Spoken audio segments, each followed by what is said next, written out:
The gift Onision gave me. Let me preface this with a pretty stock standard warning. I am just one idiot on the internet, and I'm going to be talking about my experience with other idiots on the internet. Everything I'm saying here is my own personal thoughts on things that I've experienced growing up and shouldn't be taken as gospel or educational. I am too dumb to be educating anyone. Feel free to laugh at the village idiot in the stocks. Rotten fruits, 2 gold coins apiece. And kids, darlings, my sweet babadoodles, you should all know the drill by now. But I'll say it once more for the newbies in the back. Do not harass anyone. Regardless of who they are or what you feel about them, don't even try it or I will burn your crops, salt your fields, and fuck your wife. We have been over this. With that said, let's get on to the gift that Onision gave me. Gifts are funny things, aren't they? We don't typically ask for them, and if we do, it usually means no one is picking up on the hints that you keep laying down on your Christmas list. They're also sometimes unexpected, and never more so than when they come from places and people that you wouldn't typically think of. They can also, sometimes, be unwanted. Unwanted in the way you don't need any more little trinkets that came from a dollar store and you're putting on what is most likely the most unconvincing smile in the world when you thank your friend for the next bit of junk you hold on to for the next couple of months out of obligation before tossing it. Even worse, knowing you've probably given them absolute duds in your time too. But we smile, say thank you, and get on with it, thinking that at the very least, they cared enough to get you this stupid, tacky bit of junk. The gift was terrible, but you still have them, and so in a way, the gift is worth it, for both of you. Then there's the other kind of unwanted gift, the sort that's given to you and you don't even know it. The gift that seeps its way into you through little actions and throwaway comments that you digest and internalize, and before you know it, that gift has been given and you're stuck with it. So, what does that whole spiel have to do with the banana song boy himself? Well, as the title says down there, Onision left me with a little gift as a youngin', and I thought it was worth talking about now that he won't actually be much of a presence on YouTube anymore. Probably. Fingers crossed. If you came here for a breakdown of Onision's life and degenerate sordid history, that's not what we're going to be focusing on today. There's billions of other videos on this topic, and at least 50 other YouTubers that have created comprehensive documentary-length video series on this particular degenerate. You can find out everything about his failed cult attempts to his latest failed court cases, which by the time this video drops, who even knows what that'll be by now, and everything else he's ever done elsewhere. So today I'm here to offer something different, something new and bold, something never seen before on the Onion Boy scene, something that I've spent my life working up to, something that I knew one day I would be called to do for the masses. I'm doing a story time video, okay? Let's just move on. Now, join me on a journey back say 8 to 10 years ago, when little baby Mal was at her peak of edginess and self-indulgent teenage angst. So, the prime audience for our decaying onion here. And it's in this tumultuous age that my experience with Onision's content comes back into play. I expect my initial introduction was very similar to a good chunk of his audience from back in the day. I stumbled across one of his comedy videos to start with. Lord only knows which one it was, and I do not care to go ratting around my mind just to unearth that trashy memory. They're all fairly interchangeable videos anyway, some twat in various wigs grasping at the lowest hanging fruit of the internet realm. But I jest. Can you hear how much I'm jesting? Sure, the videos were bottom barrel sort of trash, but you know what? Sometimes that's all our tiny pea brains want, right? A good old roll in the mud. Of course, I, for one, would never watch such lowly media. I am a woman of great and refined taste.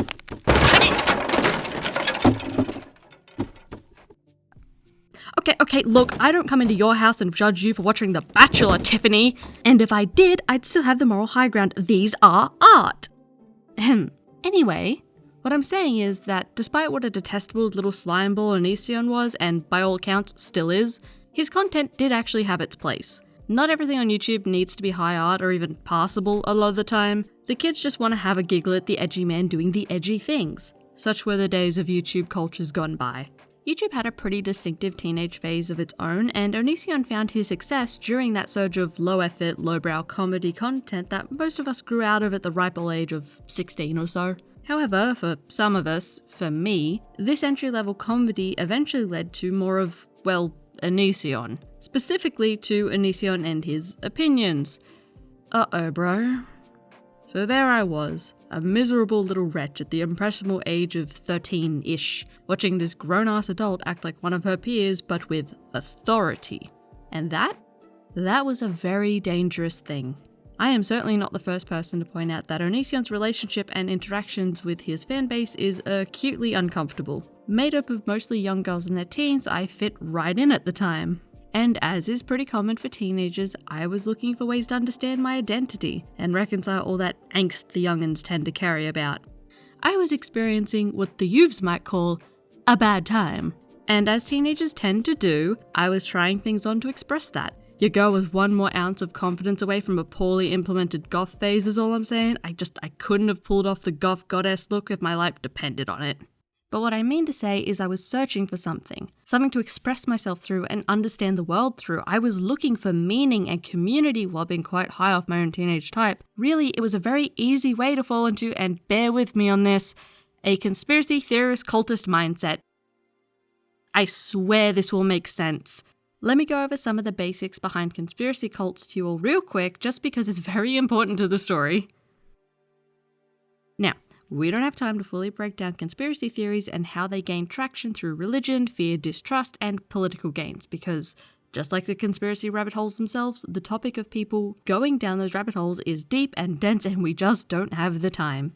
No, we're only going to focus on one aspect of the conspiracy theorist effect today, the ego. There is a huge component of conspiracy theories and their advocates that comes with an air of agonizing smugness, to put it lightly. The belief that they have the secret truth, that they see the world for what it truly is, and the rest of the people in the world are too blind, evil, or brainwashed to see what they see. It's arrogance, a very uniquely annoying sort of engorged delusion of grandeur. And it's part of what makes your average chemtrails component or flat earther just excruciating to speak to. There's a very distinctly childish side of these conspiracy theories too.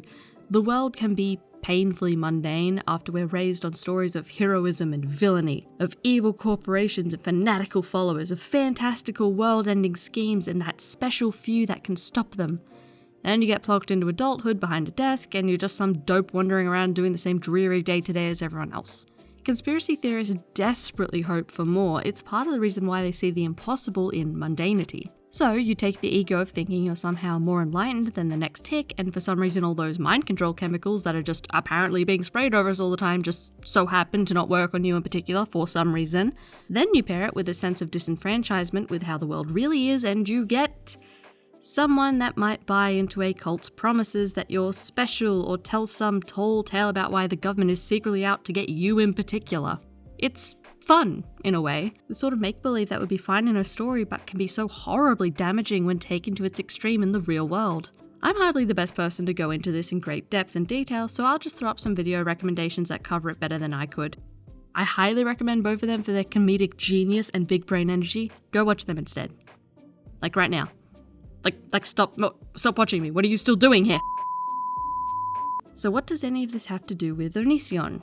Well, he was peddling a similar kind of con. In essence, a lot of his serious talks videos push the idea that he, and by listening to him, you, will have the truth. A big part of Onision's grift was his emphasis that he was the most honest YouTuber despite all his rather painfully blatant lies and hypocrisy. But because he spoke with such confidence and claimed consistently that others said he was honest, it was quite easy for young people to get swept up with his narrative. Additionally, he played into the framing of YouTube as a large, dishonest, untrustworthy, and greedy bunch, setting an image for his potential detractors before they could even speak out against him, poisoning the well in simple terms. And not at all unlike how conspiracy groups frame their own detractors as either brainwashed or in the pocket of some big shady corporation, stripping their opposition of any credibility before a debate could even be had. It's a fairly common tactic, and that's because it's an effective tactic. Onision used lots of practices that wouldn't have been out of place in the hands of dictators, conspiracy theorists, and cult leaders. And I'm not even talking about his attempt at actually crafting a religious cult. Again, that is a rabbit hole, I'm not digging any deeper down. The formula is actually very simple. Onision begins by insisting that he is the most honest YouTuber, casting doubt onto anyone that has an opposing opinion. Opinions that he often dismisses as naive, mentally ill, or just plain lies. And then he goes on to say that he has a personal or significant insight onto the topics he's covering, which gets a bit strange when he decides to talk about the topics of hair care, social rights, rape, abortion, all from the angle of women, and specifically women of color's perspective. As if he has any direct experience with being either of those things, but I digress. Then he tops it off with the kicker, the implication that you, the young impressionable Mal watching his videos at the time, is either good or bad, with him or against him, keeping in mind that his viewpoint has been framed as the moral and logical stance, and to stand against him would be the opposite of those things. And you don't want that. You want to be moral and logical, don't you? You don't want to be a weak, mentally ill, hysterical woman, right? Yeah. And that's how he taps into another common trap that young people fall into, the I'm not like other girls effect. I've said this before when talking about Eddie Gluskin in another video, and I'll say it again here. I'm sorry this has become so focused on young girls and their experiences. But in fairness, I was once a young girl, and this video is titled The Gift Onision Gave Me, so it was always going to come back to this a bit. Because I've covered this all before, I'll keep it brief here, a summary of sorts. The in-log, or I'm not like other girls effect, is one of those phenomena that is created by a handful of different social pressures young girls face, most notably born from misogyny and society's hate boner for teenage girls in particular. There's a very pointed effort from a lot of young girls and women to not be lumped in with the other girls, as to be one of those girls is to be seen as frivolous, empty-headed, shallow, vain, infantilized, and, in a word, worthless. A lot of this is born from media that depicts the edgy or alternative girl as the only one having a brain or any real value, while the pink and preppy girls might as well be decorative lamps at best or antagonistic sluts at worst. Now, when I was a youngin', I pressed heavily into the in-log attitude. I outwardly rejected anything frilly, sparkly, overly sociable, pink, just anything I thought would cause people to look at me as girly. I wanted to be taken seriously. I wanted to be strong, and I didn't want people to dismiss me out of hand because, oh, she's just being a silly girl. What would she know? It might sound strange to people who have never experienced that sort of casual misogyny, but as a young girl, it can fuck you up, being shown through all the media you consume and the people around you that by virtue of you growing tits, you're inherently dumber, weaker, or less valuable. Again, the compliment of "you're not like the other girls" has been a staple in media for centuries as far as I can tell, and usually that translates to "you're not girly and dumb, you're one of the bros." So let's bring this all back to Onision. How does he tap into this insecurity? Quite simple, really. He often positions himself as the adult voice of reason and spent a lot of time beating down girls and women around him, both those in his actual life and those he interacted with online. Just to be clear, I am talking about emotionally and mentally, not physically. I do not know if he actually physically beat any of these people, but okay. Just had to throw that in there before someone runs with it. Plenty of people have already pointed out his videos rating his audience's bodies, typically young girls, and there was a lot of time in his videos spent dictating what was and wasn't acceptable for people, again, specifically girls, to be doing, both with their time, thoughts, behaviors, and perhaps most disquieting, their bodies. And all of it was framed as the honest and unquestioned truth from the fax machine. How fucking cringy is that? Jesus. If you watched his content for any amount of time, you'd probably notice a trend of him speaking over, belittling, slut and body shaming the girls that would speak out against him or join him in his live streams. To be clear, he levied these sorts of attacks against everyone, it was just more prominent with women than with men. The YouTuber Jacqueline Glenn is actually a pretty good example of all of this. A lot of his remarks that were made in an attempt to discredit Jacqueline were focused on what she did with her body and what she wore. He made a pretty big deal about how tall she was and what parts of her he considered to be authentic or fake based on surgery and her ability to arouse him or not. All in all, it was really creepy. It also cropped up in the way he would rule over what his significant other could do. If you boil it all down, it's just a matter of control. Despite how obvious it might seem when I sum it up like this, these efforts were pretty effective in setting up the expectations for his audience as well as framing the other that was to be avoided by them. So if you didn't want to be a worthless, empty-headed girl, you should listen to him. He'll tell you honestly what an independent woman should do, and an independent woman should defer to him. Sure, buddy. Now I hope I've roughly covered what I need to in order to explain how and why Onision's tactics were effective on young girls. So what have we got so far, kids? Well, we have that he employed cult of personality tricks to draw in his chosen audience and sow distrust towards any detractors, as well as how he went about framing his personal preferences and beliefs as facts. And all that was bad enough, sure, but amongst all of that, there were also his opinions and demands surrounding mental health. And that's where I come back in. I was never fully attentive to Onision's serious videos, a lot of them simply didn't interest me, but you know what did interest little depressed, self-loathing, confused 14-year-old Mal? Videos about all of those things. Videos that focused on suicidal thoughts and a sense of self. That's what drew me in, and Onision had plenty to offer. In many of the Onion Man's videos about suicide and mental health, it was a big blame and shame game. The fault always laid with the person suffering. The fault was always with the victim. It was always their fault in some way. They were either too weak or too lazy or too stupid, and for me at 14, that is exactly what I wanted to hear. That might sound strange, and I understand it definitely isn't a logical thing to want, but I think ContraPoints explained it best in her incel video, that the desire to hurt yourself through the internet by hearing all the things you secretly feel about yourself is a very real thing, and I was neck deep in it. Of course, I wasn't introspective enough at 14 to know that was what I was doing. When I would sit there and listen to Onision rant and rave about how terrible someone was for cutting themselves, while simultaneously telling me that he knew best about mental health because he'd been there, I was simply using him as the stick to beat myself with. I kept thinking variations of, I don't want to be weak, I'm not weak. If I never cut myself, I will be the strong one. I'll be proud of myself because I was stronger than the others. Even as I spiraled further and further, I kept telling myself I was righteous and good because the Onion Man said that cutting was a sign of the mentally deficient, and I wasn't one of them. And the them in that case were my peers, my friends, people I loved, and saw struggling like myself every day. I thought I was so above them because I found other ways to hurt myself that they hadn't. I was looking down on people who I adored, and it was, in a word, gross. Gross to think and feel that way about others, and dangerous to myself as well. Because I kept telling myself that so long as I didn't come away with those ugly scars that the Onion told me were such a sign of failure, I was the winner. Even as I found other ways to hurt myself that would still scar. Even as I felt so alone and miserable that I convinced myself I would be dead before I saw 18. All the while thinking that at least when I died, I could go out without scars on my wrist, like that meant anything at all. Here I was thinking I was so special and strong because some loser in his 30s online was telling me he had the real hidden truth, telling me he cared, and that so long as I listened to him, I was good, telling me that people around me were brainwashed and weak and selfish and bad, telling me to look at the sky and see chemtrails in the clouds.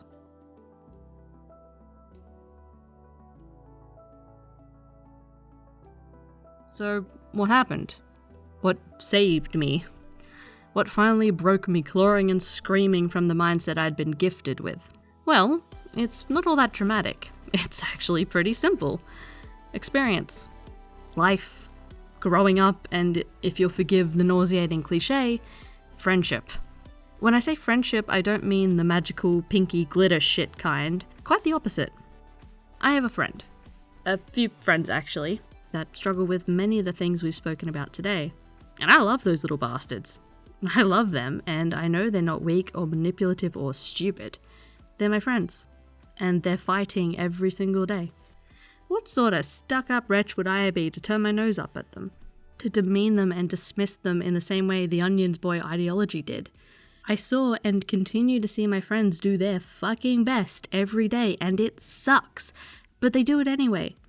And that's another day I get to have them here. For me, it became very simple. I don't think my friends are weak. I don't want them to hide what they're going through or think that they're bad for going through it. So why did I think that about myself? In the end, I was stubborn and set in my ways for a very long time.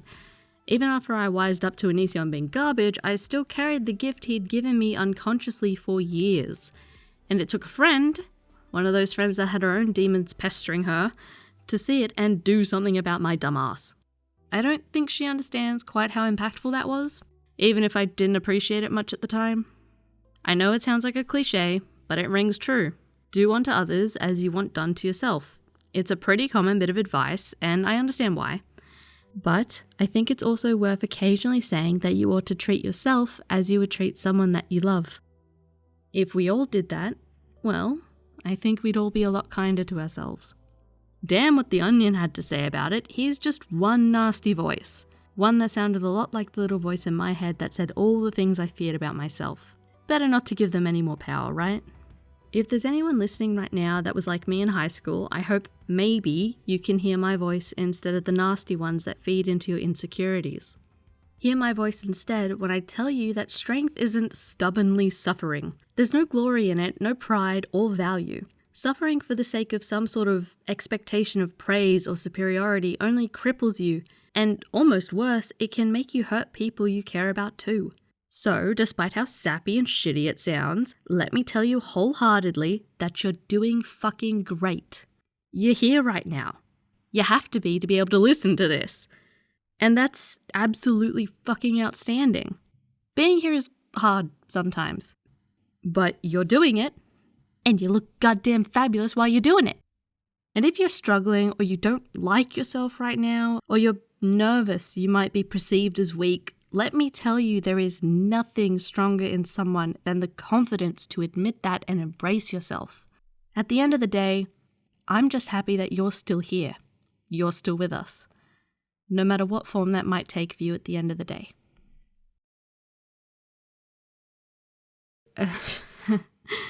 Well, as usual, I've made this appropriately stupid and sappy. Look, this is a Mal video. This is just how we do things over here. Regardless, I hope you got something out of it, whatever that might be. And thank you so much for sticking with me and watching this whole video. I'm sure it was probably a bit of a slug at times, but it means a lot to know that you're actually willing to be here, and I hope you stick with me a little longer. With that, I'll bow out for today, and I'm hoping that we'll all be here tomorrow to say hello again. Thank you again, and take care of yourselves, my guys.